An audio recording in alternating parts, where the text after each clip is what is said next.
Trinity's Bible study. A warm welcome if you're joining us on the internet. And good evening, Jill. Hope to see you back with us soon. Right. We finished last week in chapter 16, and on verse 38 was the last one we read.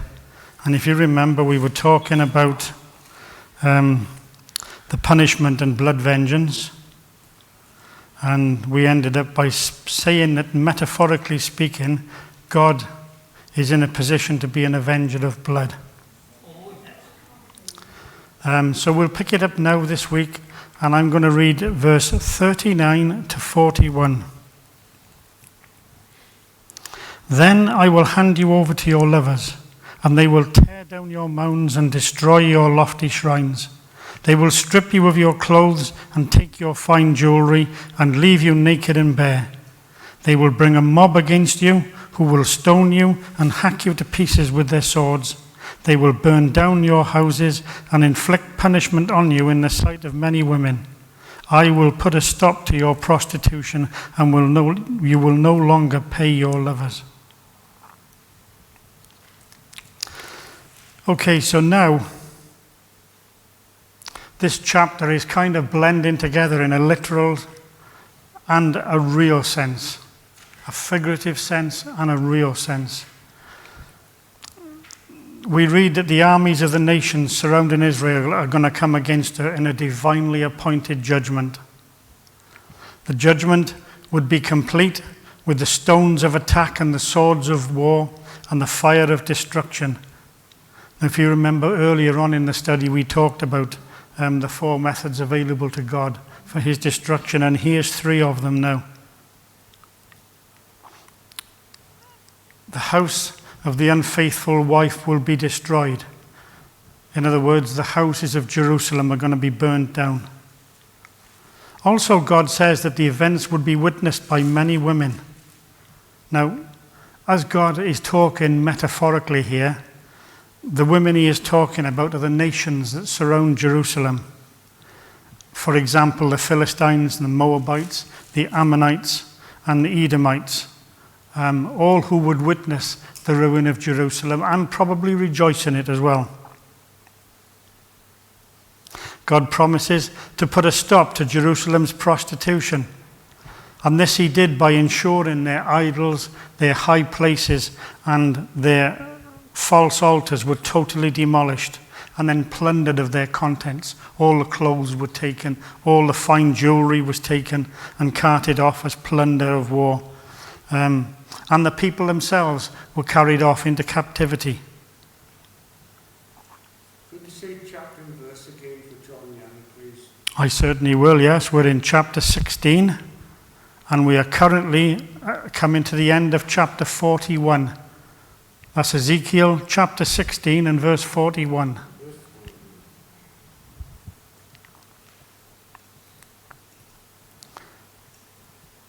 And don't forget, God's plan all along was to purge Israel and Jerusalem and Judah of this idolatry that they were caught up in. And you know, it worked, because after their captivity in Babylon, the Jews never returned to idolatry anymore.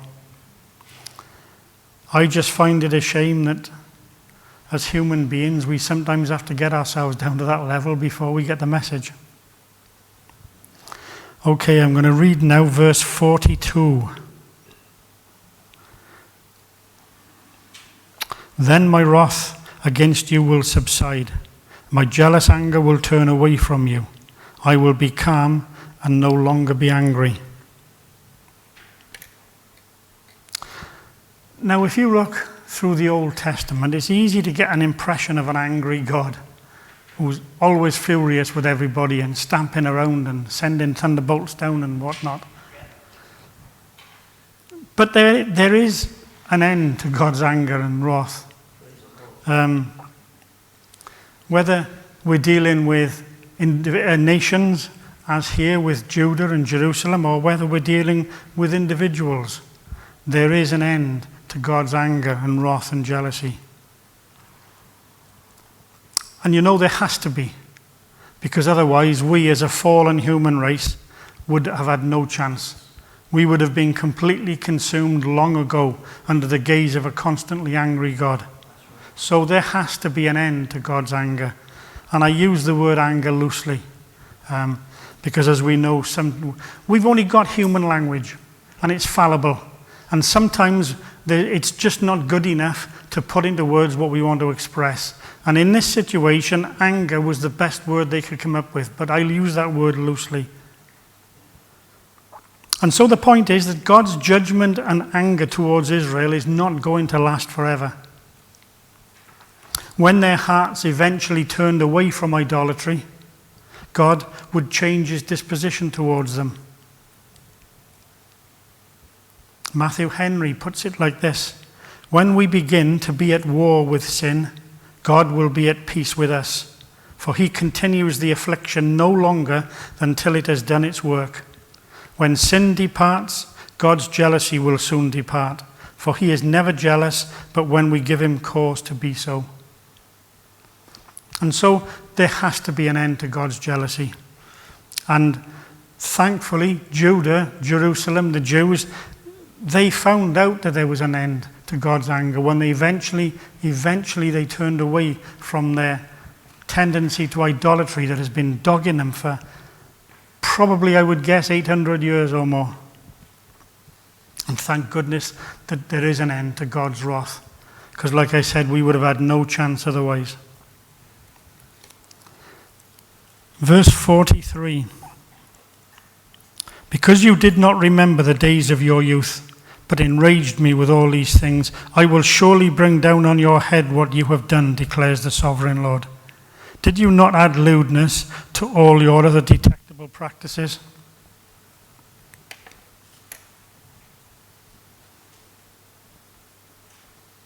So, once again we see repeated, God is reminding Jerusalem and Judah that these calamities that have befallen them are because they failed to remember their history and they failed to remember their covenant with Yahweh. That is the reason why they're in the mess they're in now. If they had remembered all that God had done for them, it would have led a long time ago before this to the realization of what they were doing and where they were going and how they were wronging the God who had done so much for them. And don't forget that analogy we heard last week of the baby, where the baby was abandoned as babies were, and God came along and picked it up and nurtured it and blessed it and gave it all the good things, and they've forgotten all about that. They've turned away from it. Judah became unfaithful and ungrateful to the God that had done so much for them. And they turned their backs on him to, and I might add, enthusiastically chase after idols and false gods of the nations that were around them. Now God says through the prophet that he is angered by the things that they've been doing. And other translations use words like fret and agitated. Ezra uses that same word in his book, which is translated as provoke under those circumstances. But if you look up the meaning of these words, it gives us a clue to the original meaning of the text and what was trying to be conveyed. It's difficult to translate these texts accurately, as I said, and so we're only getting a general idea of how God feels, based on the only words that we've got available to describe it. Studying the meaning of these words opens it up a little bit. It leaves us with the impression that God may have been feeling several different emotions and not just one of anger. Fret comes from the Old English word fretten, which means to devour like an animal. When you fret over something, it consumes your thoughts. It can also mean that you may be agitated or irritated. And let's be honest, remember, God is disciplining his people, the people he loves. So I can imagine it may have distressed him. We got emotions. Where do we get them from? from the God who we created in God's image. So, if we're capable of feeling distress, then God must surely be capable of it as well. And seeing as he's disciplining the people he loves, he may have been distressed.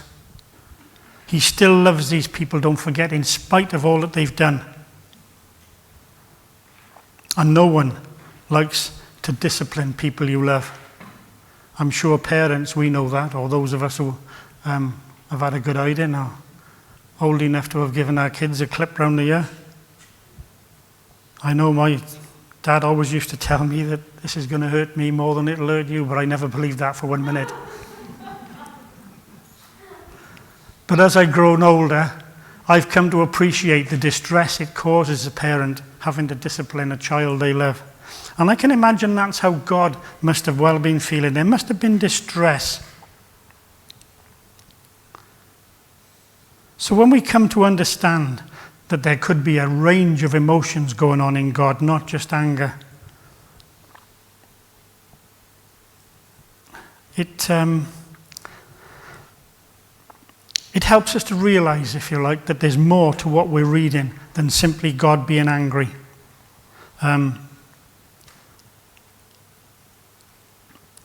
God was probably, I believe, facing the need to impose discipline because he had no choice, against the desire not to because they're his chosen people.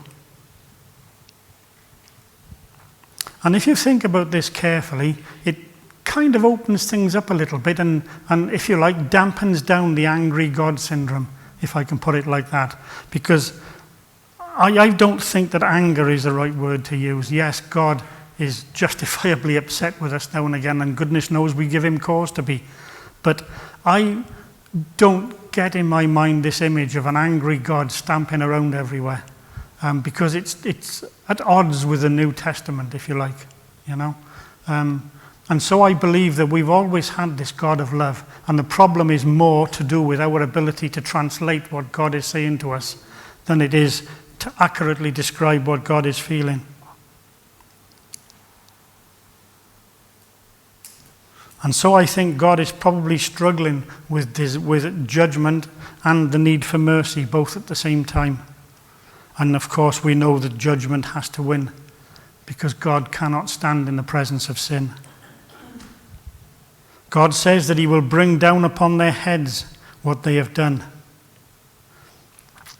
Now, this is another one that I looked up, and it means to cause negative consequences for someone or yourself.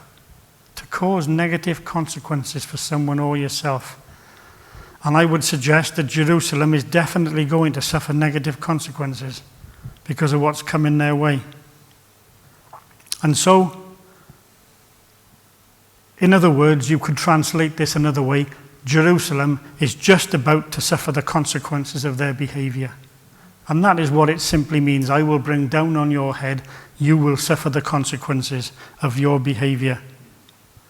And like I said a couple of weeks ago, we are never excused from the responsibility of accountability. We have always got to be prepared to take accountability for our actions, the things we do. And if we go off the track and do things wrong, there's a price to be paid. And Israel has got to that point now where they've gone so far off the track, the price has to be paid. And God is just about to bring it down on their heads. Okay, if you pick it up at verse 44, I'm going to read until verse 48. Everyone who quotes Proverbs will quote this proverb about you. Like mother, like daughter. You are a true daughter of your mother, who despised her husband and her children, and you are a true sister of your sisters, who despised their husbands and their children. Your mother was a Hittite, and your father an Amorite. Your older sister was Samaria, who lived in the north of you with her daughters, and your younger sister, who lived in the south of you with her daughters, was Sodom. You not only walked in their ways and copied their detestable practices, but in all your ways you soon became more depraved than they. As surely as I live, declares the sovereign Lord, your sister Sodom and her daughters never did what you and your daughters have done.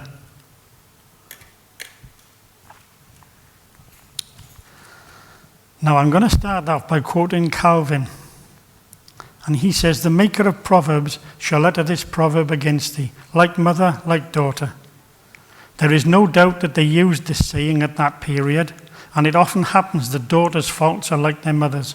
Daughters indeed often degenerate from the best mothers, and matrons will be found to excel in the virtues of modesty, chastity, sobriety, and watchfulness, while their daughters are rash, proud, luxurious, and lustful, and intemperate.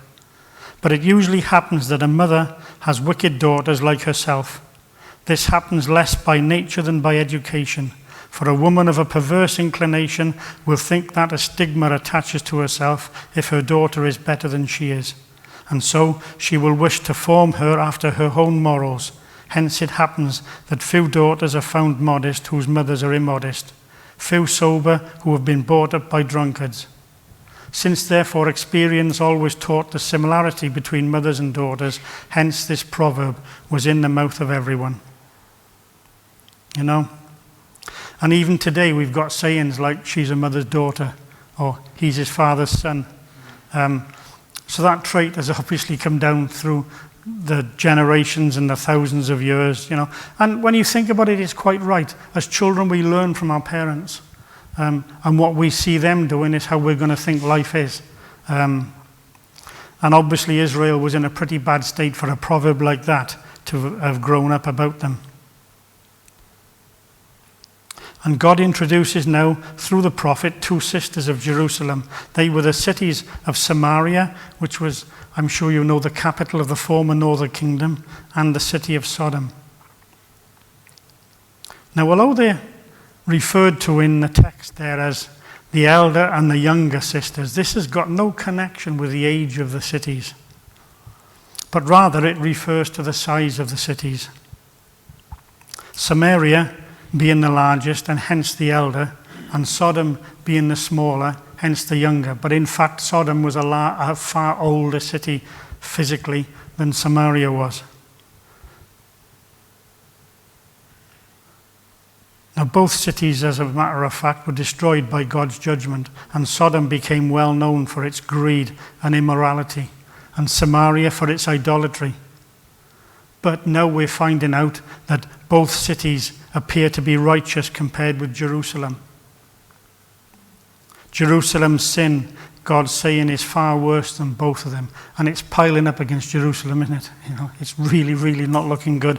Every time we read a different chapter, it seems to get worse. And Jerusalem is accused here now of not only walking in the detestable ways of the people of the lands and the cities around them, but of becoming even more depraved than they were, of doing things that the people they learnt this bad behavior off never did.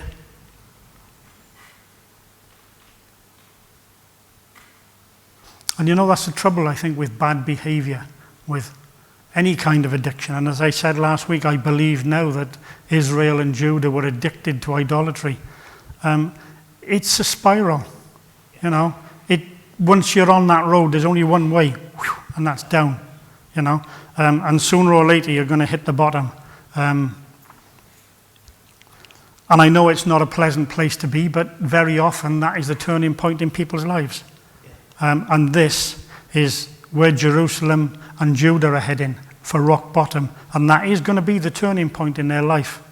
Because as we've heard before, idolatry is not a problem after they come back from this forced exile. Steve, it's just that sin, you know, when you enter into sin, you never imagine how far you're going to go with it. No. But it's very demanding, because today's satisfaction, next week you need more. Yep. And more depravity. Yep. So you end up somewhere that you never ever dreamt. Exactly. Whatever you're addicted to, I can cope with it, I can handle it, and then you need more, and then you need more, and then you need more, and it's a vicious circle. And Israel, Judah, and Jerusalem have come to the end of that vicious circle. They're about to hit the buffers as low as they can get. Okay, verses 49 to 52. Now this was the sin of your sister Sodom. She and her daughters were arrogant, overfed and unconcerned. They did not help the poor and needy. They were haughty and did detestable things before me. Therefore I did away with them, as you have seen. Samaria did not commit half the sins you did. You have done more detestable things than they, and have made your sisters seem righteous by all these things you have done. Bear your disgrace, for you have furnished some justification for your sisters, because your sins were more vile than theirs. They appear more righteous than you. So then be ashamed and bear your disgrace, for you have made your sisters appear righteous.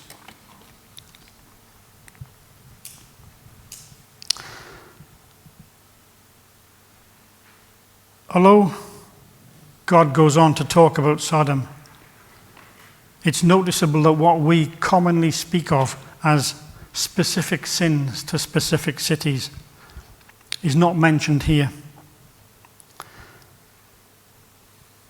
I'm sure we all know what the city of Sodom is famous for, but it's not mentioned. The prophet fixes on the point where Sodom is a luxurious and sensual city, which has led on to more depravity. And the graver evils that we normally know are only hinted at in this, as we hear in the word abominations, and as being, if you like, the outcome of their evil tendencies. So the only sin which is mentioned in this passage is a negative one, and one that is all too common still today. Sodom did nothing to help the poor and needy. And isn't that a problem today? The streets are so full in all the major cities of people who are needy for no fault of their own. And most people just walk by as if they haven't seen them. And that is what Sodom is being accused of, if you like. Not being willing to look after their poor and needy. And I think that comes as a result of wealth, because I'm convinced that unless you're a special kind of person, the more money you get, the more you look down on people and the less you want to know. I think the word perhaps would be snob, if you can put that word on a city. And don't forget, the land of Sodom, before it was destroyed, was extremely fruitful. It was like what is called the garden of the Lord. It certainly was, if ever there is one, a land of milk and honey. There was plenty of food and plenty of good things to go around. The trouble is, as I've said just now, being rich and having a fantastic luxury lifestyle tends to make us lazy, slothful perhaps. We settle back into a life of luxury and we become selfish, even to the point of forgetting about the God who gave us all these good things. And incidentally, that is why sometimes as individuals we need to go through hard times, because we too can settle back and get lazy and complacent and forget the God who's given us these good things. And so every now and again we need, if you like, a prod or just a little bit of uncomfortableness just to remind us where all these good things come from. And so I've heard Christians today saying or asking the question, how could the Israelites be so ungrateful towards God? But if we're honest, we too are capable of the same behavior, given the same circumstances. I wonder, and I'm not casting aspersions, far from it, but how many people are changed when they win the lottery? And so it's a problem that we are still capable of today. And that is why these lessons are in the Bible, by the way, for our benefit, because we are just as capable of falling into these traps as they did. And it's there for us to learn from, It's never wasted if you fall, providing you've learned from it. And as a person, I've always been very good at learning from other people's lessons. You know, I mean, you see somebody fall out of a tree and think, ooh, that hurts, I'm not going to climb the tree.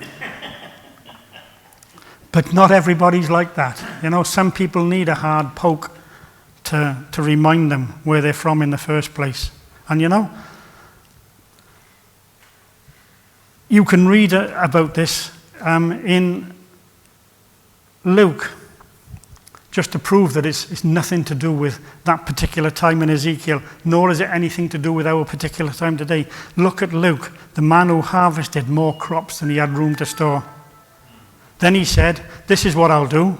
I'll tear down my barns and build bigger ones, and there I will store all my grain and my goods, and I'll say to myself, you have plenty of good things laid up for many years. Take life easy, eat, drink, and be merry. And isn't that exactly what Sodom was doing? Eat, drink, and be merry. But God said to this man, you fool, this very night your life will be demanded of you. And that is how it will be for anyone who stores up things for himself, but is not rich towards God. Sodom is described as being arrogant, overfed, and unconcerned. And when you think about people like that, there's only one word you can tag on it, and that's pride. When it all boils down, it's pride. We get proud of our riches, we get proud of our high status, and we're on the slippery slope. And this is the trap that Sodom is being accused of being in. This is why we need to look at the Word of God.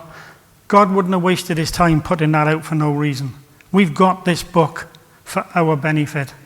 And it's because of things like this that he's given it to us, so that we can look at it and learn a lesson and not fall into the same trap. That trap of pride. John Gill puts it like this: pride, which was the sin of the devils and the cause of their ruin, the sin of our first parents by which they fell and destroyed themselves and their posterity, and is the prevailing, governing sin of human nature. It has been the ruin of kingdoms and states, of cities and particular persons, a sin hateful to God and destructive to man. And I think that just about sums it up. When you've got plenty, it's pride that makes you think you're superior to everybody else. It's pride that causes you to walk past those poor people who've got nothing when you could help them. It's pride that keeps you up in your lofty castle, looking down on the people below and thinking you're better than them. And God calls them haughty and arrogant, superior and disdainful. And it's this haughty attitude brought about by having plenty that's led them to the position where they're not looking after the poor and living their own selfish lives. It's what they became famous for. And that is why eventually God did away from them, because they wouldn't turn away from their selfish, sinful ways. And Samaria also got a mention through Ezekiel, as God says that Jerusalem did not commit half Samaria did not commit half the sins that Jerusalem have. Now notice, God doesn't excuse the sins of Sodom and Samaria at all. He's just comparing them to Jerusalem's. And in the comparison, Jerusalem is making the other two cities seem more righteous. It's a way that God has of giving, if you like, Jerusalem a kick, a prod, to make them realize how bad things are getting. Because, you know, often when we get on this slippery slope, you don't realize how far down the road you are. To you, it becomes a normal, natural way of life. And it's only when you have a prod now and again that you realize how far down you've got. And that is exactly what God is up to here. He's given Jerusalem a prod by comparing them to Samaria and Sodom. And they would have known, incidentally, how bad those two cities were and what happened to them.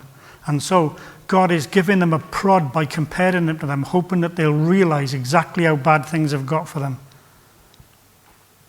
And he's telling them, to paraphrase it, man up, take ownership of your disgraceful behavior. you've made your sisters, Sodom and Samaria, look positively righteous, so be ashamed of yourself. That's what God is saying to them, really. Trying to get them to realize where they've got to. And even in that, perhaps you can see a little bit of God thinking, well, perhaps they'll come to their senses. Even now, perhaps I won't have to go through all this that I've promised on them. But it didn't work, did it? It took the destruction of the city, the people carted off into exile for 70 years, for them to get the message finally and abandon their idolatry.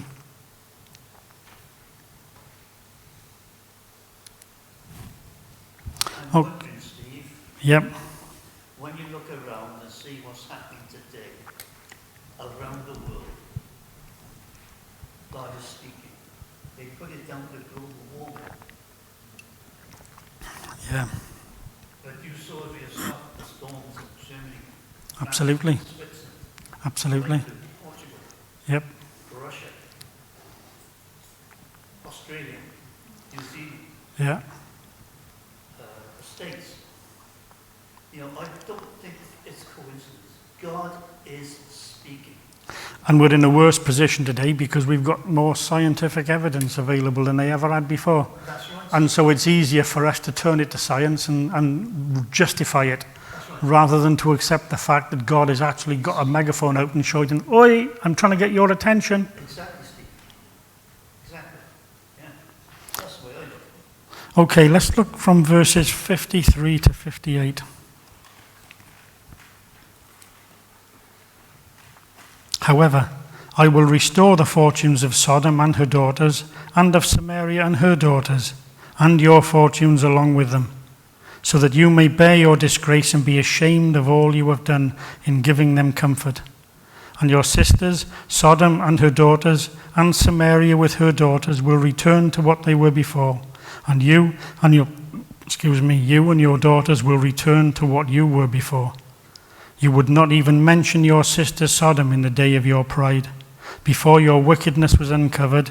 Even so you are now scorned by the daughters of Edom, and all her neighbors, and the daughters of the Philistines. All those around you despise you. You will bear the consequences of your lewdness and your detestable practices, declares the Lord. Now, for the first time, we've got promises of restoration starting to come into God's message. Promises that Sodom and Samaria would be restored, and so would Jerusalem, and their captives be brought back. This promise of restoration for what was an apostate nation, Israel, and also for the restoration of Sodom and Samaria, indicates that Israel will be on the level with the rest of mankind, even with the Gentiles, and, if you like, could be lesser importance in the kingdom of the Messiah. Yes, Israel would again be restored, but only alongside Sodom and Samaria. It seems to hint that they're not going to have this elevated position that they had before of being God's cherished people.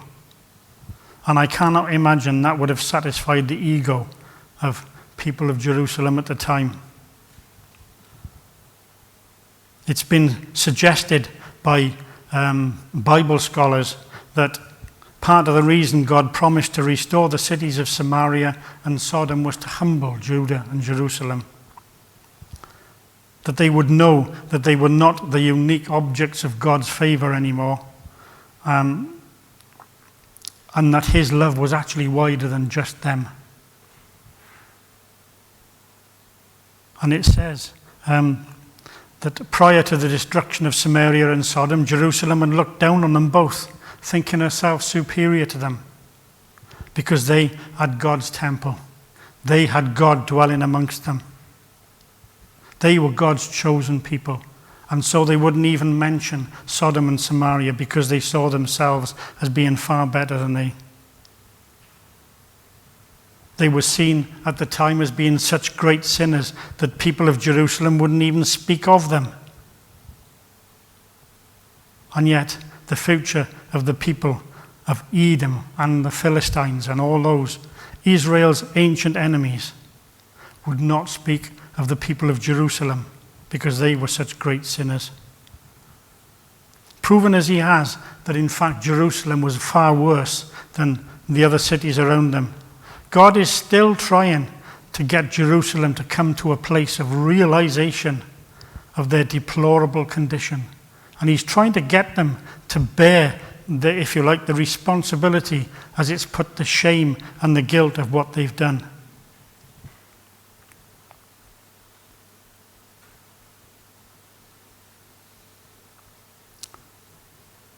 I'm sure God's plan was that though Sodom and Samaria had long since disappeared from the planet, and Jerusalem was about to be destroyed, yet the three of them had a future. God promises to restore their fortunes.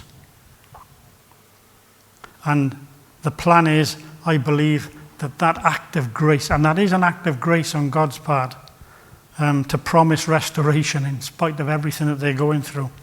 The point seems to be that God's willingness to restore Jerusalem, despite the magnitude of her sins, offers hope for the nations around her. Because Jerusalem is seen to be so much worse than the nations around them, God is going to restore them. That offers hope for people, the other nations who have, metaphorically speaking, been said as being less sinful than Jerusalem has been. So there's an element of promise for the people, for the nations around, for the world even, that despite the magnitude of the sin that everybody is indulged in at the moment, there's light at the end of the tunnel. Even for those who are blatantly and flagrantly violating God's laws and his moral standards.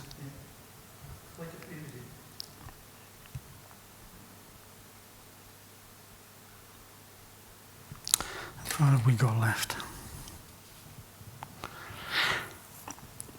Yes, I'll read verses 59 to 63, which is the end of the chapter.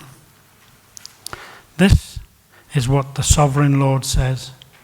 I will deal with you as you deserve, because you have despised my oath by breaking the covenant.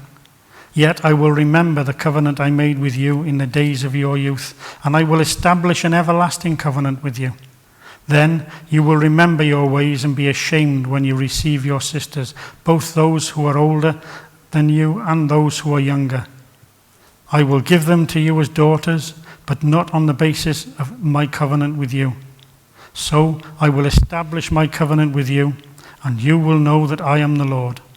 Then when I make atonement for you, for all you have done, you will remember and be ashamed and never again open your mouth because of your humiliation, declares the sovereign Lord. I will deal with you as you deserve. Or as some translations put it, I will do to you as you have done to me. Now Calvin says, here also God meets the false objection by which the Jews might strive with him, that whatever they were, God had entered into a covenant with them. They might therefore fly to this refuge, that God had bound himself in covenant with them, since he had adopted Abraham with his seed. Although they had provoked God's anger 1,000 times, yet this exception remained, that God ought to stand to his agreement and not look at what they deserved by their ingratitude, but rather to be consistent with his promises.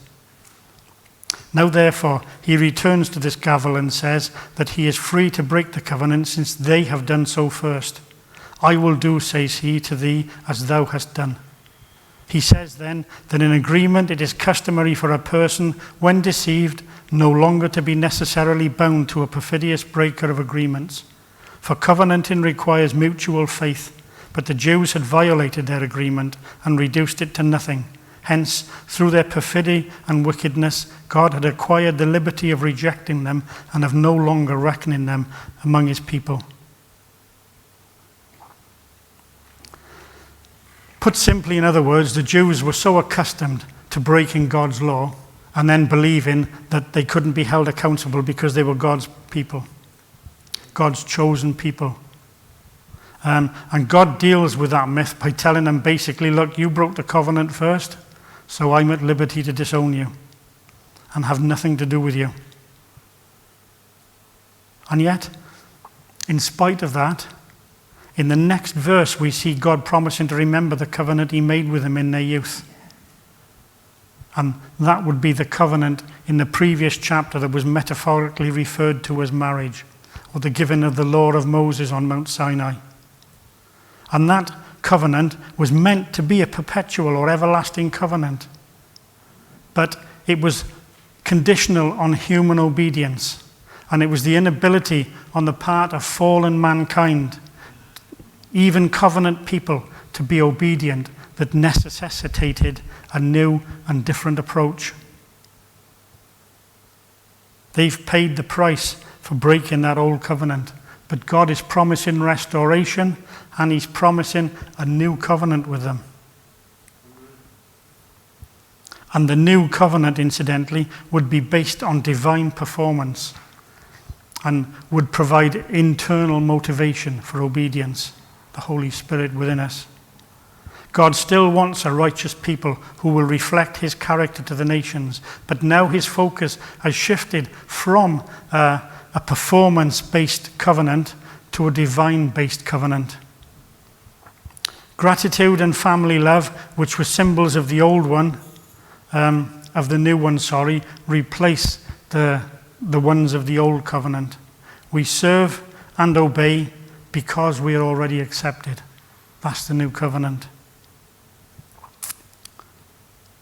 And I've lost my place now.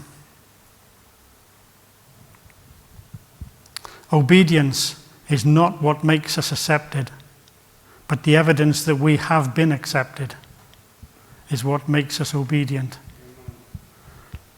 In short, the goal of this new covenant, as we now know with hindsight, is Christ-likeness.